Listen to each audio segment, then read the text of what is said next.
Llamamos la felicidad al bienestar. Llamamos felicidad a la comodidad. Llamamos felicidad a la seguridad. Llamamos felicidad al estatus, es decir, ser alguien importante y a pertenecer a un grupo. Y esto le llamamos felicidad. Esto no es felicidad, esto es bienestar. Es diferente. ¿Y por qué lo sabemos? Porque personas que han alcanzado un nivel enorme de comodidad, de seguridad en su vida, de estatus, de pertenencia, siguen notando un vacío en su vida.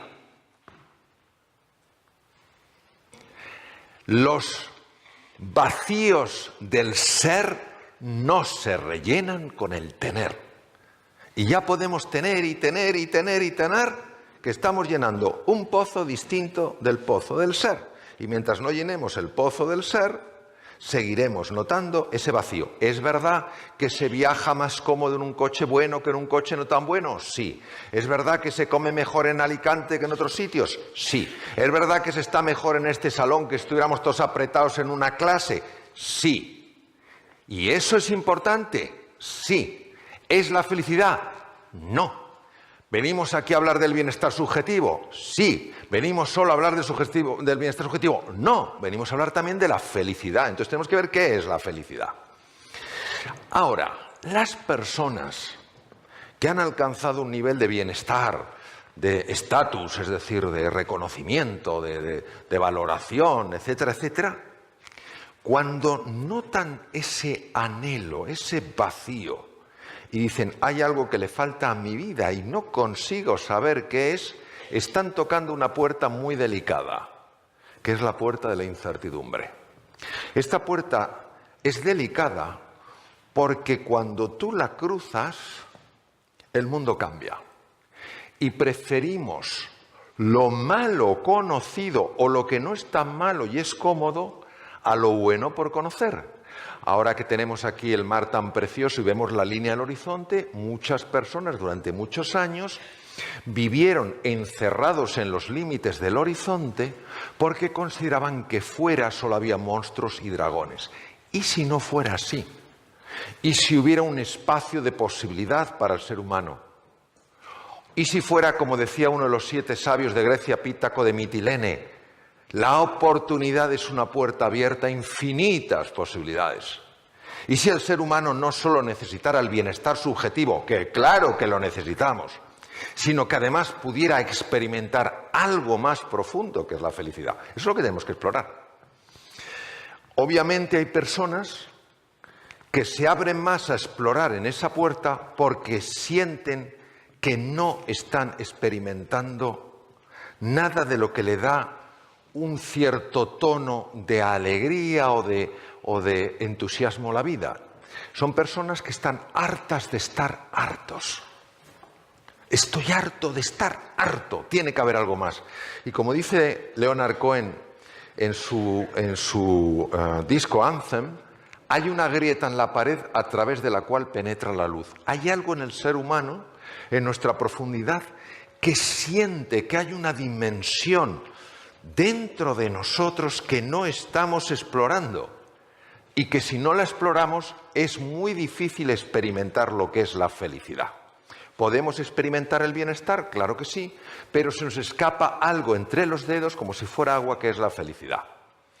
Pero ¿qué ocurre? Que también para las personas que están hartas de estar hartas, esa puerta es una puerta a la incertidumbre y ante la incertidumbre el ser humano muchas veces se empequeñece.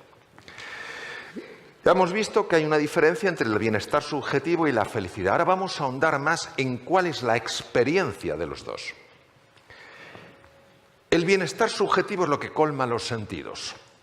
Yo me he tomado hoy un fideuà con tinta, o sea, fideuà negro, en vez de un arroz negro, un fideuà negro, que estaba riquísimo. Oye, riquísimo. Estaba colmando mis sentidos, claro que sí. Estaba viendo el mar, estaba en el Hotel Meliá aquí, estaba viendo el mar precioso, está colmando mi vista. Luego me han traído en un coche fantástico. Mi amigo Eduardo, bien, colma los sentidos. Eso es bienestar subjetivo. La felicidad colma el corazón. ¿Y cómo sabes que colma el corazón? Porque la experiencia de felicidad es diferente. Tiene una cualidad distinta que la vamos a explorar.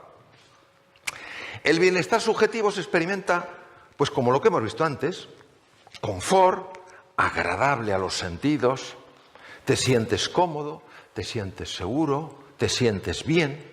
La felicidad se experimenta como serenidad, lo que los griegos llamaban la ataraxia. Es decir, incluso en las dificultades no pierdes el ánimo. Cuando las cosas te van bien, no se te sube la nariz.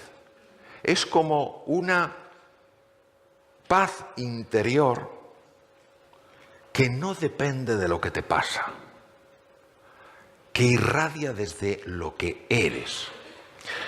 Lo segundo es la alegría, es una alegría. Es decir, que no es estar contento, es una alegría, pero ya sabéis que la alegría está muy castigada hoy en día. Tú vas alegre.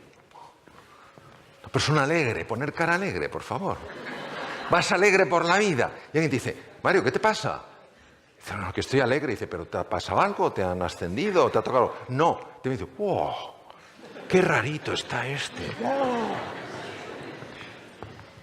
La alegría está castigada, parece que hay que ir serios por la vida. Entonces hay una alegría que irradia, que no se siente el contento de que me ha tocado una lotería o que me han regalado una cosa que me gusta, es algo más profundo. Y lo tercero es una confianza esencial en la vida. ¿Por qué es tan importante eso? Porque cuando uno conecta con esto deja de tener miedo. Dejas de tener miedo. Porque te sientes sostenido por el universo. Cuando tú estás verdaderamente enfocado en una tarea y el mundo a tu alrededor desaparece, ¿qué tal haces esa tarea? ¿Mejor o peor?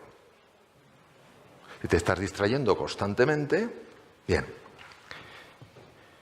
Si tú emprendes nuevas acciones, emprendes nuevos caminos, y algo empieza a tensarte y a angustiarte, ¿tiendes a seguir avanzando o tiendes a retraerte? Y la creatividad. La creatividad es de las cosas más sensibles al estado emocional, porque depende fundamentalmente del hemisferio derecho, una gran conexión con el mundo emocional. Entonces, una persona que se sienta emocionalmente bloqueada, creativamente está anulada. También lo exploraremos. Entonces, vamos a poner un ejemplo muy fácil. Eficaz es cargarte una mosca con un cañón. ¿Te la cargas o no?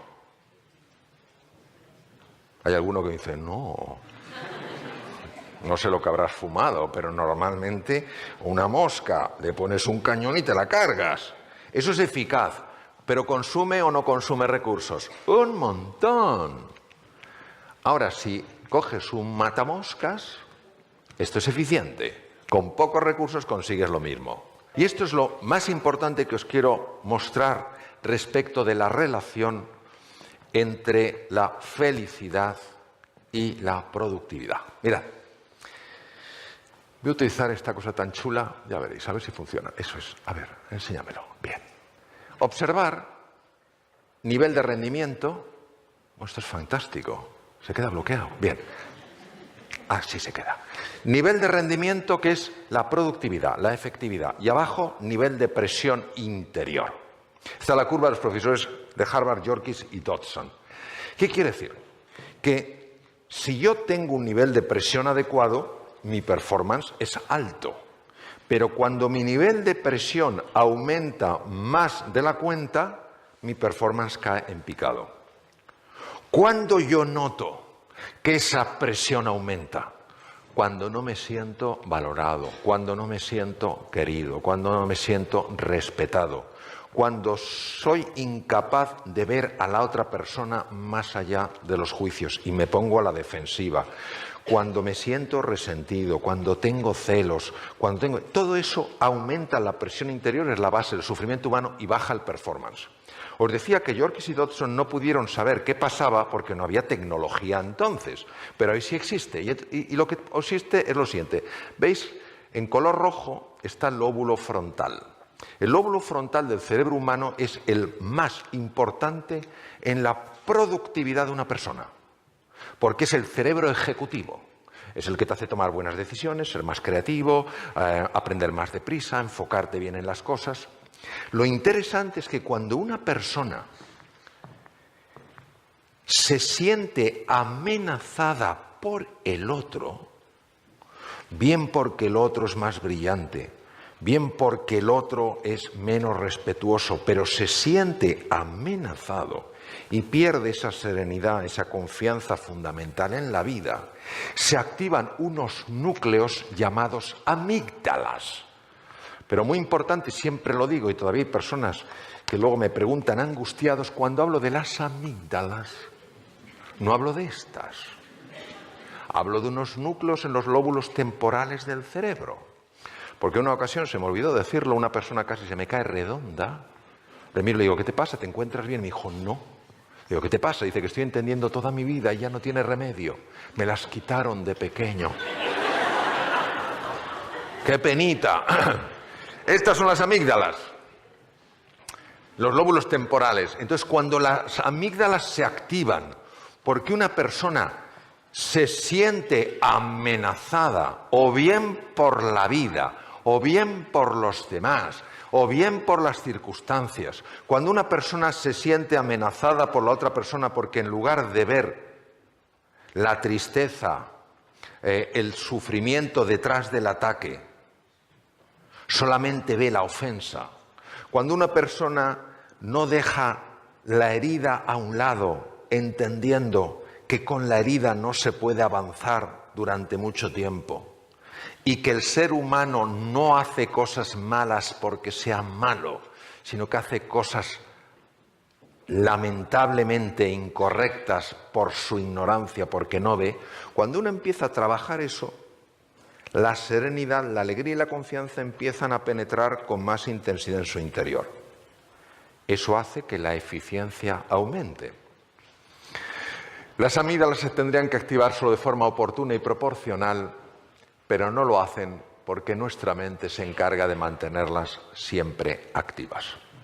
Y voy a terminar en esta breve exposición que ojalá nos haya ayudado por lo menos a plantearnos ciertas cosas de la siguiente manera. Mirad, en una ocasión estaba con el profesor Howard Gardner aprendiendo temas de inteligencias múltiples con él, que fue el creador de la teoría de inteligencias múltiples, y conocí una mujer fascinante, era una mujer muy extraña, porque yo le hablaba, tardaba en contestarme y al cabo de un rato me contestaba. Y entonces yo empecé a pensar que tenía un problema de audición, que tenía algún tipo de sordera. Yo empecé a mirar así, no soy muy discreto, empecé a hacer así.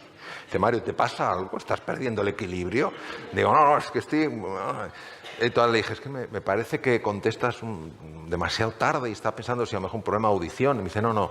Dice, no tengo un problema de audición, yo tengo una malformación o una alteración en el cerebro de tal manera que yo no oigo la voz humana. Yo la veo. Digo, ¿cómo que la ves? Y luego, efectivamente, hablando con neurocientíficos, me dijeron que esto existe. Es muy raro, pero existe. Ella veía una pantalla digital y aparecían escritas las palabras que yo hablaba, pero tardaban bastante en aparecer. Entonces ella no podía contestar hasta que no viera toda la pantalla. Entonces ella me dijo que había sufrido mucho porque la habían tratado como una estúpida. En lugar de entender que era un talento diferente, la habían tratado como una persona estúpida y había sido muy infeliz en su vida hasta que empezó ella a entender de qué iba esto del vivir.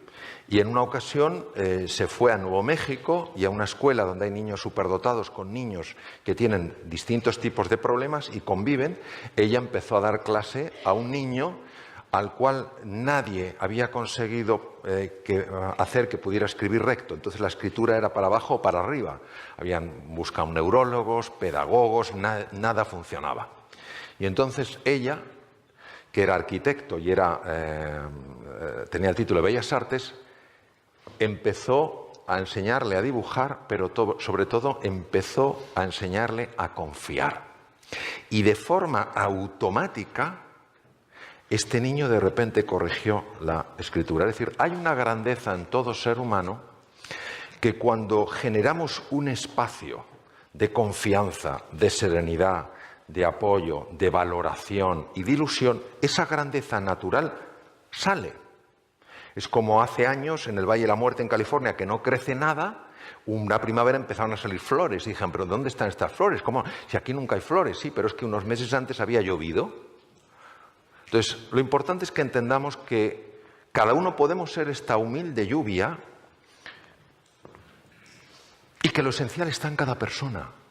Que si tú una persona la tratas con afecto, si tú una persona la valoras, si a pesar de ser distinta a ti no la tratas como distante, si en lugar de tolerar la diversidad la celebras, si generas un espacio de escucha donde estás verdaderamente presente, de manera natural se produce esa reconexión que es la base de la felicidad.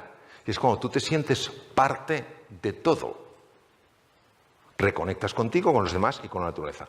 Y todos, sin excepción, yo el primero, vamos a tener que experimentar una digamos, lucha. Y esto es lo que aprendí de esta profesora, y con esto termino, la cual lo aprendió de los indios navajos.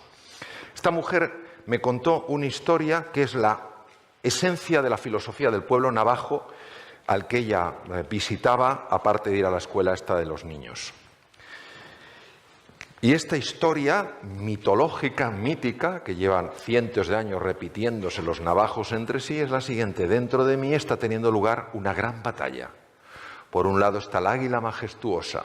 Todas las acciones del águila están llenas de verdad, de bondad y de belleza. El águila que vive en mí vuela por encima de las nubes y aunque a veces baja los valles, siempre deposita sus huevos en la cima de las altas montañas. Pero dentro de mí también vive un terrible lobo. Él representa lo peor que hay en mí, se sustenta sobre mis propias caídas y justifica su presencia diciendo que él también es parte de mí.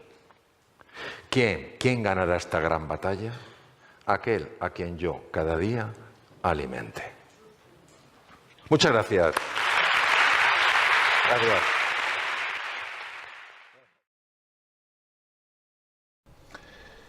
El origen del estrés es la percepción de que uno está en un mundo incierto, en un mundo que no puede controlar.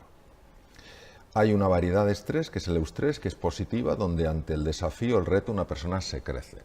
Su agudeza mental se dispara, su capacidad de aprender mejora, su concentración también mejora y toma decisiones más acertadas y que le llevan a resultados más deseables.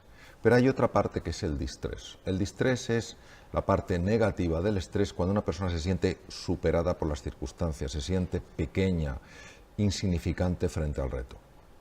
¿Qué podemos hacer las personas para no tener que experimentar el sufrimiento que procede del distrés? Pues fundamentalmente recuperar el valor de la persona. Es decir, muchos seres humanos hoy se sienten vistos y tratados como si fueran objetos o simples medios para conseguir cosas, sea poder, sea dinero, sea fama, sea prestigio.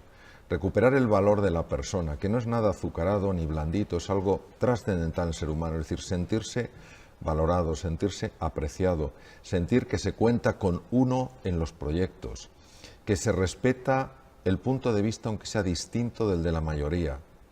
Todo esto hace que esta forma negativa del estrés llamado distrés vaya desapareciendo. La angustia es un proceso muy asociado al sufrimiento humano. Una persona se angustia cuando proyecta en el futuro un problema y también proyecta su incapacidad para resolverlo. Entonces empieza a sufrir ya por algo que realmente todavía no ha ocurrido. Uno de los mejores sistemas que yo conozco, por no decir el mejor que conozco después de haber explorado muchos de ellos, es el mindfulness. Es decir, el mindfulness lo que te lleva es sencillamente, no es ningún abordaje raro, es un abordaje muy sencillo y muy profundo. Lo que te lleva es estar en el aquí y en el ahora. Es decir, no permite que la mente te proyecte al futuro y te proyecte para ver todas las desgracias que te pueden ocurrir. Ni permites que te proyecte hacia el pasado para ver todas las cosas de las que te lamentas, sino que te hace mantenerte en el presente. Cuando una persona aprende a estar en el aquí y en el ahora, es muy difícil que experimente ansiedad o angustia al nivel que experimenta alguien que no tiene de alguna manera adecuadamente gestionada su mente. Por eso me parece que también es muy importante. ¿El estrés y la angustia tienen conexión? Claro que sí. ¿Y la depresión? La depresión es un campo muy complejo. La persona que sufre una depresión clínica lo pasa francamente mal.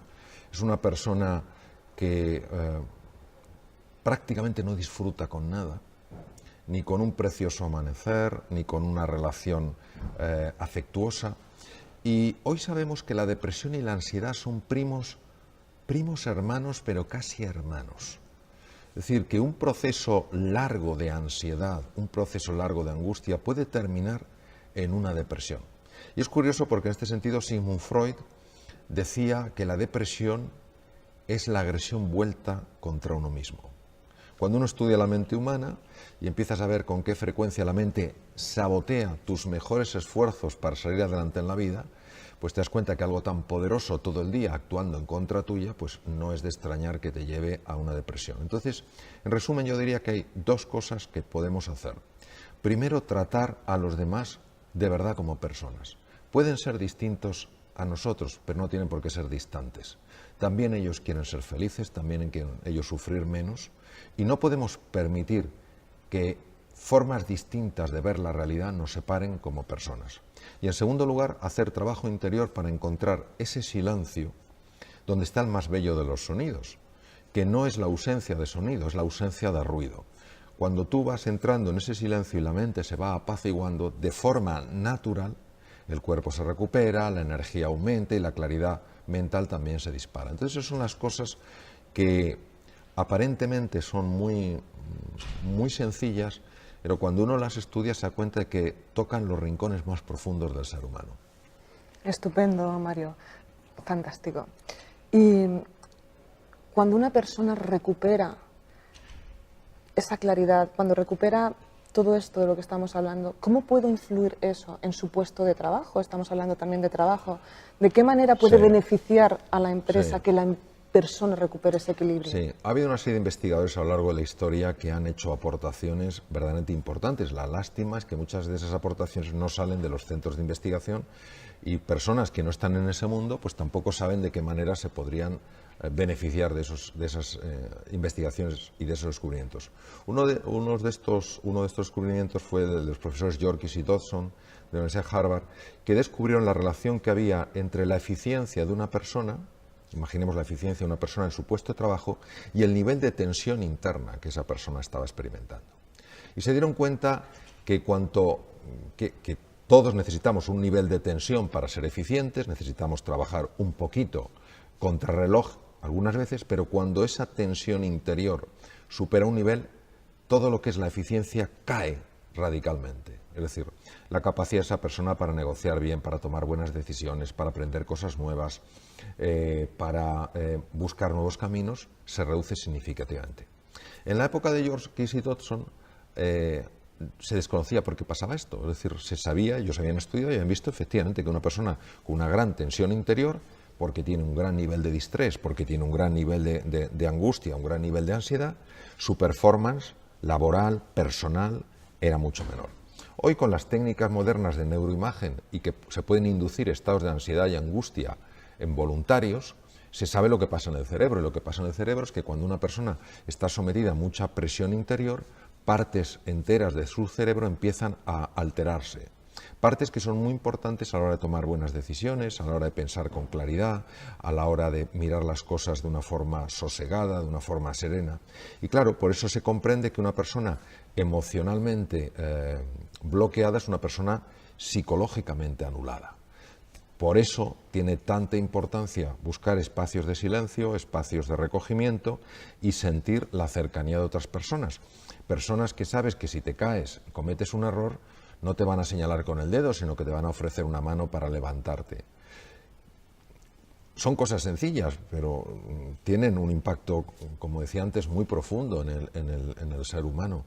Y por eso las personas felices, las personas que se sienten rodeadas de otros seres humanos que se interesan por su bienestar, que forman parte de proyectos que son inspiradores, son personas que esto, vamos, no tenía la ciencia que haberlo demostrado. Intuitivamente es algo que uno ve con gran absoluta claridad. Son personas mucho más creativas, mucho más proactivas, dan muchas mejores iniciativas. A veces a mí me sorprende cómo nos cuesta tanto ver esta relación tan evidente. Última pregunta, Mario. Fantástica tu respuesta, como siempre. ¿qué les podríamos decir a empresarios y a empleados para que mejoren o hagan más amable esa convivencia dentro de la empresa? Bueno, yo les diría lo que mostró el profesor Rosenthal, también catedrático de psicología en Cambridge, lo que demostró el profesor Rosenthal y que se llama el efecto Pigmalión. Cuando profesores trataron a niños como si fueran realmente brillantes, porque alguien les había dicho que eran muy brillantes, las puntuaciones de esos alumnos mejoraron de una forma extraordinaria. Su nivel de aprendizaje aumentó de una forma verdaderamente llamativa. Cuando a los profesores se les dijo que otros alumnos eran torpes, no importaba lo que hicieran esos alumnos, al final su performance era muy bajo. Es decir, la imagen que tenía el profesor inconscientemente influyó en los alumnos. Si el profesor tenía la imagen de que ese alumno era un alumno muy bueno, pero el alumno no aprendía, el profesor se lo explicaba de otra manera. Si el alumno cometía un error, el profesor automáticamente interpretaba que hasta la gente más brillante comete errores y no valoraba especialmente ese error, sino que le ayudaba a aprender de eso que había pasado. Pero cuando el profesor pensaba, creía que ese alumno era torpe, si ese alumno no aprendía, automáticamente decía, ¿cómo va a aprender? Si es incapaz de aprender. Cuando el alumno cometía un error, no lo percibía como el otro, lo percibía como una muestra clara y diáfana de la incapacidad de ese alumno. Es decir, lo más importante es cómo ves tú a los demás. Cuando una persona se ve vista como alguien que tiene un extraordinario potencial, de forma natural empieza a expresarlo. Jean-Paul Sartre, el filósofo existencialista francés y premio Nobel, dijo, yo soy como tú me miras. Yo creo que somos espejos frente a espejos. Y cuando tú tienes personas a tu alrededor, independientemente de su formación, pero tú entrenas esa mirada para buscar la grandeza en esas personas, algo en esas personas lo nota y empieza a responder. Y esto es lo que necesitamos, no quedarnos con el envoltorio, no quedarnos con la apariencia, no quedarnos con el simple performance, sino fijarnos en el potencial. De hecho, para mí la gran diferencia entre un manager y un líder es que el manager solo se fija en el performance, en lo que una persona hace. Un líder también se fija en el potencial, qué es lo que esa persona podría hacer. Y continuamente, en cualquier interacción, está interactuando con eso. Estamos hablando de una parte muy sutil y muy profunda de la persona.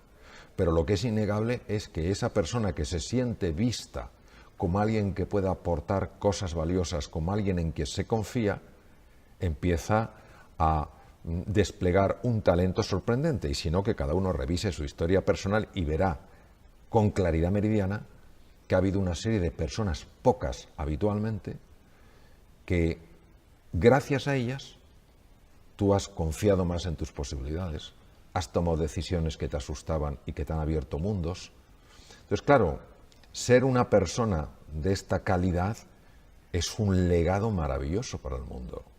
Porque, claro, cuando tú eres capaz de transmitir a alguien, tú de verdad vales, yo creo en ti, y como consecuencia de eso esa persona da un giro a su vida, claro, esa persona a su vez va a influir en otra, y esa en otra, y esa en otra. Resulta que tú estás dejando un legado no para la siguiente generación, sino mejor para decenas de generaciones posteriores. Entonces, claro, es una pena que dejemos pasar esta oportunidad que, como decía Epítaco de Mitilene, uno de los 7 sabios de Grecia, la oportunidad es una puerta que nos abre infinitas posibilidades.